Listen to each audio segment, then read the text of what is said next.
Hello, welcome to Fables D20. I'm C-Mike, I have something to say. It's not that I don't not want to use homebrews. I just find some of the designs in this game just don't make sense and aren't really that playable. So I have to turn to making my own rules. And as a dungeon master, the most important thing about making homebrew rules is making sure that your players can play them and that they enjoy them. So let's go over 3 homebrew rules that I made for Curse of Amity Island, the D&D actual play that's available on the channel right now. 3 homebrew rules for leveling, exhaustion, and damage. This video is sponsored by Sky Zephyra, link in the description. How do you level up in D&D? You might use XP as it's written in 5e, or you might use a homebrew for XP to make it easier. In fact, I have my own XP homebrew that I can talk about at the end of this video, and it is a dream to use. And if you're one of the lucky few that use Milestone, I have a recommendation at the end of this video to make it more fun for players and easier for DMs to run. For Curse of Amity Island, the D&D podcast actual play that's on the channel, which is a Jaws-themed adventure, I actually used a different type of leveling up. Instead, I said, if you survive this session, you level up.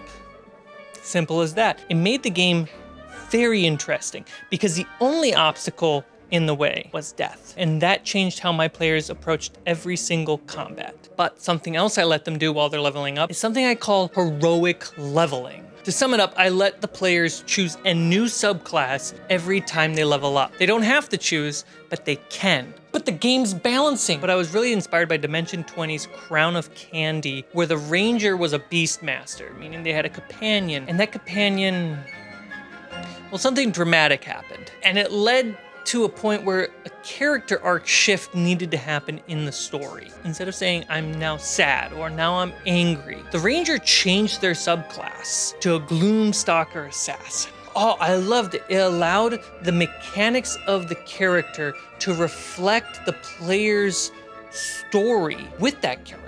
And ever since, I fell in love with it. And every time a player levels up, I let them choose their subclass. So I level up my players very uniquely and very differently, and I like to experiment with different ways. Honestly, I think my favorite is my homebrew for XP, which I'll get to at the end of this video. Heroic Exhaustion.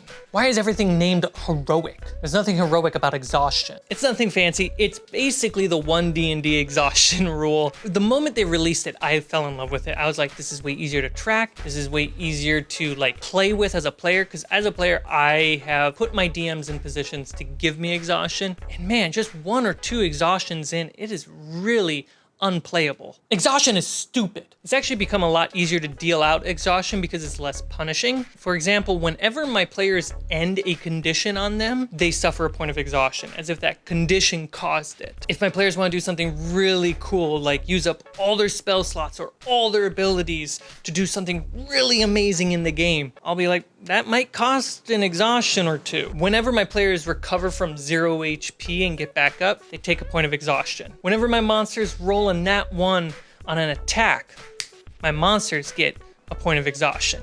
If my players roll a nat 1 on a check or a saving throw, they have a very high chance of getting a point of exhaustion from me. For some of you, you might be wondering, what is this exhaustion system from 1D&D? You're exhausting to listen to! For every point of exhaustion, you subtract that from all your D20 rolls and your spell DC, not your death saves. And the cap is at 10 points of exhaustion where you die outright instead of 6. So the room for error is greater, so that way you can actually stack up some exhaustion if you need to because things are happening. You'll get harder to succeed on some rolls, sure, but since I dish it out so often, I have to have more ways for players to control removing exhaustion from their characters. So some ways that I let my players remove the exhaustion are Lesser Restoration, which removes 1d4 exhaustion, then Greater Restoration, which removes 2d4 points of exhaustion. Of course, there's Potion of Vitality, which removes all exhaustion. Long Rest does the same thing, removes everything. Short Rest, I'll actually have it set to remove half your exhaustions, rounded down. And I even use a third rest option, a Quick Rest, which lasts 10 minutes and can remove 1 point of exhaustion. And I'll even remove a point of exhaustion when my players roll a critical success on checks and saves. So I love using exhaustion as kind of this not punishments, but consequences to bad luck, poor choices in the adventure. So this might be one of the most controversial homebrews that I use. I really love it. flat and max damage. Max damage is way too much damage. It totally unbalances the game. It makes players feel like they can do things in combat and not just fail. That is for other homebrews snuck into my games. When my players roll a critical success on an attack, they deal max damage. On top of that, they get a point of inspiration, which allows them to re-roll a roll down the road. And because you can only have 1 point of inspiration at a time, if this is your second, you actually have to hand it off to another player, giving the other members of your party more chances for success. That's way too overpowering. My players will be able to defeat my boss way too fast. I like my combats to be deadly and quickly. And when I say deadly, I don't mean like I want to kill a player every single time. I want it to feel hard, but still doable. And if you make some poor choices during combat, odds are you're going down. As a DM, I'm supporting my players. I try to make their creativity happen, but my monsters will not hold back their punches. Flat damage means I don't roll damage at all, not just me as the DM, my players too. I like rolling damage because it randomizes. I like rolling damage because it randomizes the damage that's being dealt, and that way my players can't gamify the game during combat games. Because it's a game, not a game. In Curse of Amity Island, the D&D podcast that's based off Jaws, which is on the channel right now, we don't roll damage in the entire game, and it makes the game so much more fun. It speeds up combat in the ways that you're hoping it to do. It allows players to think about the creativity and their choices over the math. Though sometimes it's fun to number crunch, it gets the number crunch out of the front seat and puts it in the passenger seat. I might do that for normal bad guys, but for bosses, I need to roll the damage because I want boss battles to last an hour plus long. And basically it's modifier plus half the die. So if it's a d6, it's a 3. So if my modifier is a +2, so 2 + 3, 5. Done. I can write down my sword does 5. That means on a crit, it does 8. And I can just have those numbers written down, good to go. Removing the dice rolls that no one really cares about. And by that, I don't mean you, the player, not caring about how much damage you deal. I mean everyone else. Everyone else around the table only really cares if you hit or not. That d20 roll is really what matters. I've been a proponent for this for the last year plus, that just removing damage rolls makes the game more satisfying as a group activity. And now I'm seeing more RPGs that are coming out following a similar principle, either removing damage and just having attacks that deal a base number, or not rolling attacks and just rolling damage. When I claim I want to attack, yeah, sure, you attack. What's the damage? And puts a priority on one or the other.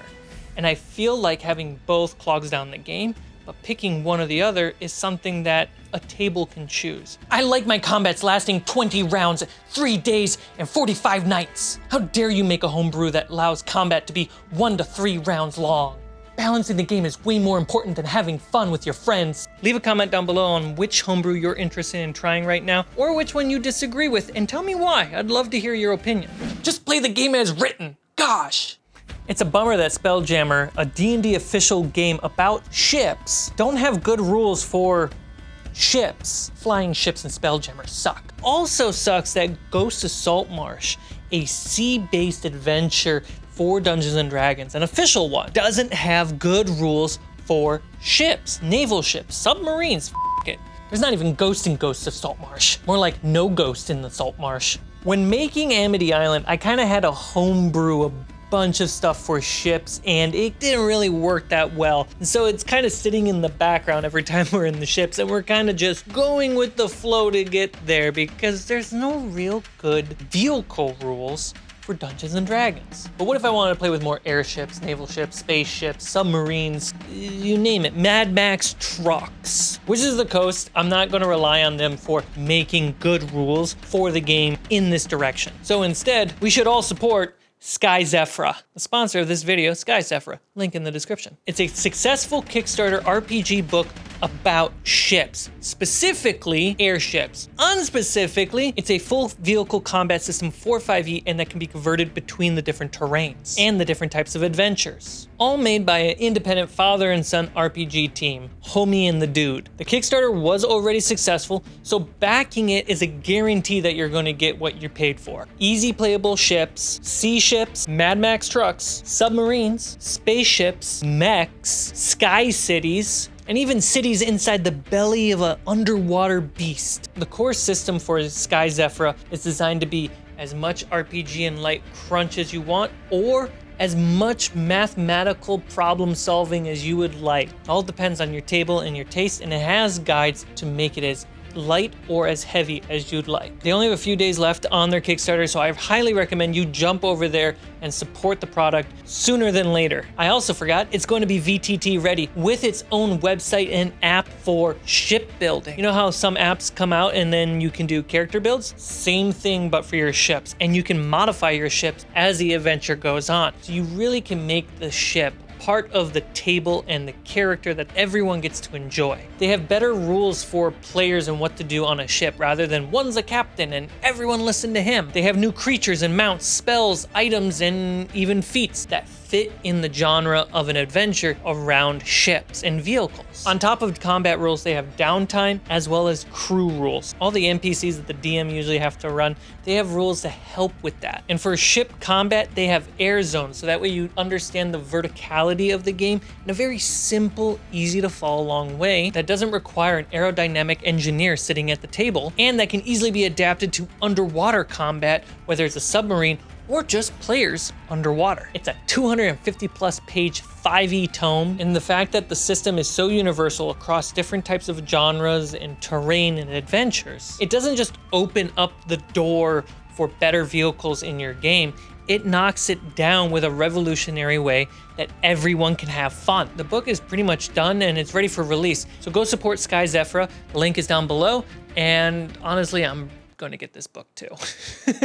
Now, like I promised, XP. XP just turns my table into murder hobos, and that's not fun for me and my homebrew for XP. It's called Story XP. But first, why XP over milestone? Because XP is fun. Being handed XP, giving out XP, it is fun. It is a nice reward. It's like, hey, you did something and here's progress. Experience points gamify the game. The problem with 5e XP as it's written is that it does produce murder hobos.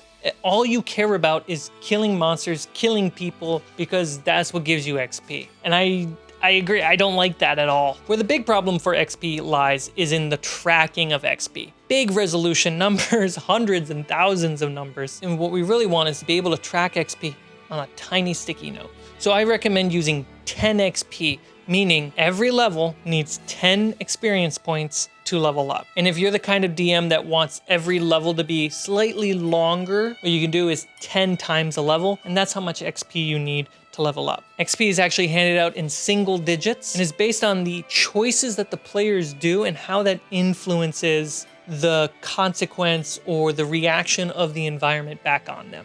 Let me give you some examples. 1 to 3 XP for overcoming a story obstacle. Surviving combat encounters, that's 1 to 3 XP. Acts of character, like being a good person or an evil person, 1 to 3 XP. Discovering new or lost lore should be 1 to 3 XP as well. For treasure, let's get the old school D&D treasure means leveling up back into the game. 1 to 3 XP for finding, collecting, and spending small treasure. 4 to 6 XP for a large treasure. Remember, you gotta find it, collect it, and spend it. Or even 7 to 9, that's right, almost an entire level up for finding, collecting, and spending a huge treasure hoard. So defeating a dragon, you can get probably 2 to 3 XP, and then you get 7 to 9 just for bringing the hoard back into the economy of the world. So the dragon itself wasn't the massive amount of XP.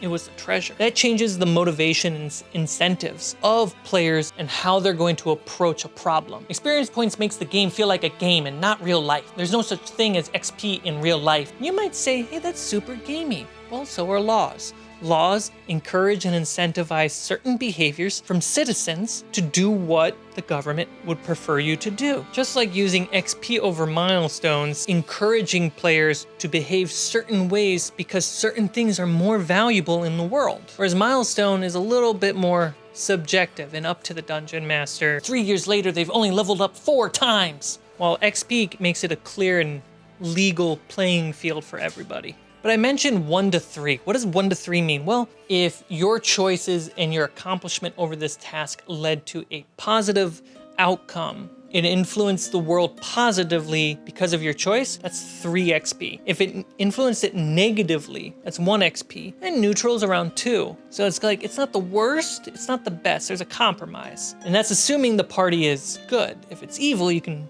flip that. But do the players just level up instantly at 10 XP? No. Instead, I prefer to put them on a boss mission. Big, difficult quest. It's going to be very difficult and be the transition to the next arc of the adventure, and therefore, lives are at stake. A player could go down, a TPK could happen, but it's worth it because if you succeed, you level up.